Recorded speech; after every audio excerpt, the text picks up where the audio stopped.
Hi everybody, it's time again for an episode with some funky, obscure Italian 70s music. We start off with Puccio Roelens, Musica per commenti sonori. I did not know what that meant, so I had to translate it or put it into Google Translate and see what it came up with. Turns out it means music for voiceover. It does not sound really exciting, but the music on the album on the other hand is very exciting. It's really classic Puccio Roelens. He really has a touch to put jazz funk and disco together and create this nice mix of music. The album is from 1979, I believe. Yeah, and it's reissued in 2016 on Schema Records. So 1979, we're already at the end of the 70s, and you can of course hear that in the music. There's already quite a disco touch to it. And you will also hear that the whole episode. All the albums I'm choosing are a little bit from the end of the 70s, so that they have that boogie vibe to them.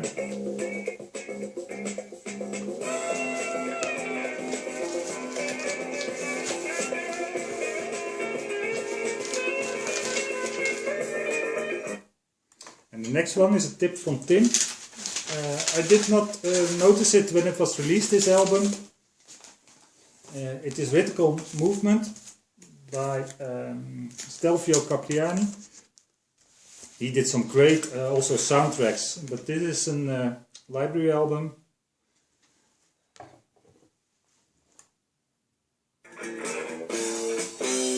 It's from 1980, so I think that's one of the latest releases I have of library music. And this is one of the strongest songs. The other songs, it depends a little bit. Some go more in the Latin vibe, another go more to jazz lounge. But the album is very fun altogether. If you play it as one album, it's very good.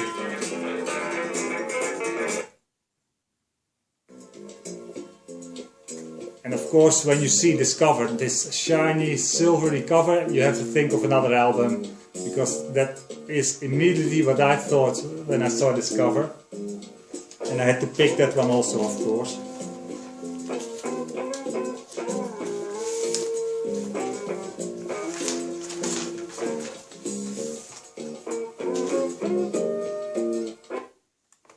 And that is the incredible Bongo band.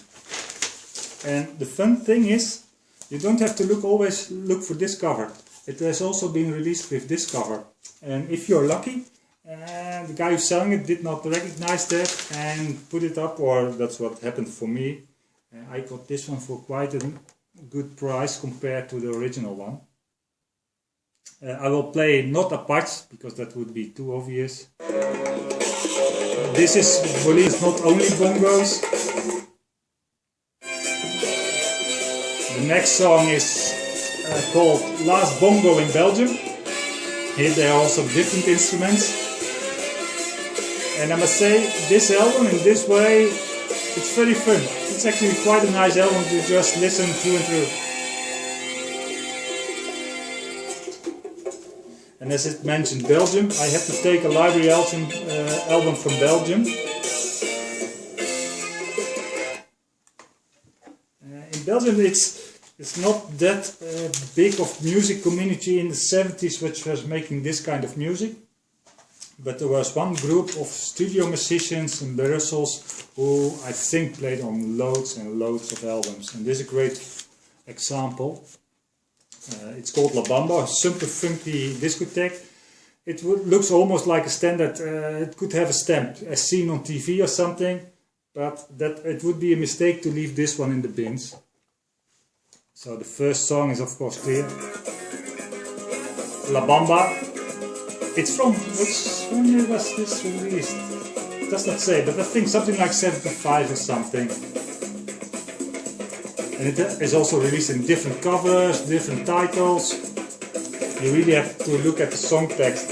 And a clear hint is side B, which is called Lord Funk. It's 22 minutes. At least, yeah, no, 20 minutes 55 seconds, and it is just one continuum rhythm of some sleazy, funky sound. I think in the studio they were just having fun and they could not end it, they just kept on playing.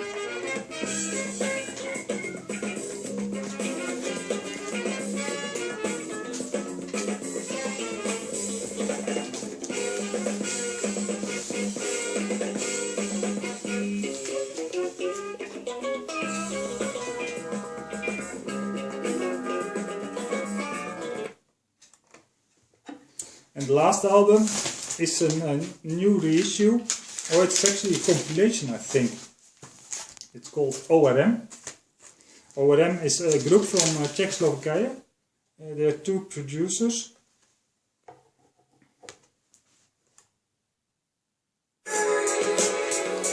This is also end of the 70s, 79. It's released on Little Beat. And they said Little Beat is going to try to start a series where they highlight music that is not that familiar. This is of course because it is produced in Eastern Europe, not that familiar over here in the Western market. The back is also a nice photo. I always love this kind of photos. Because these guys also, they started with a simple 4-track machine. They got a mule because it was very difficult for them to get this kind of instrument.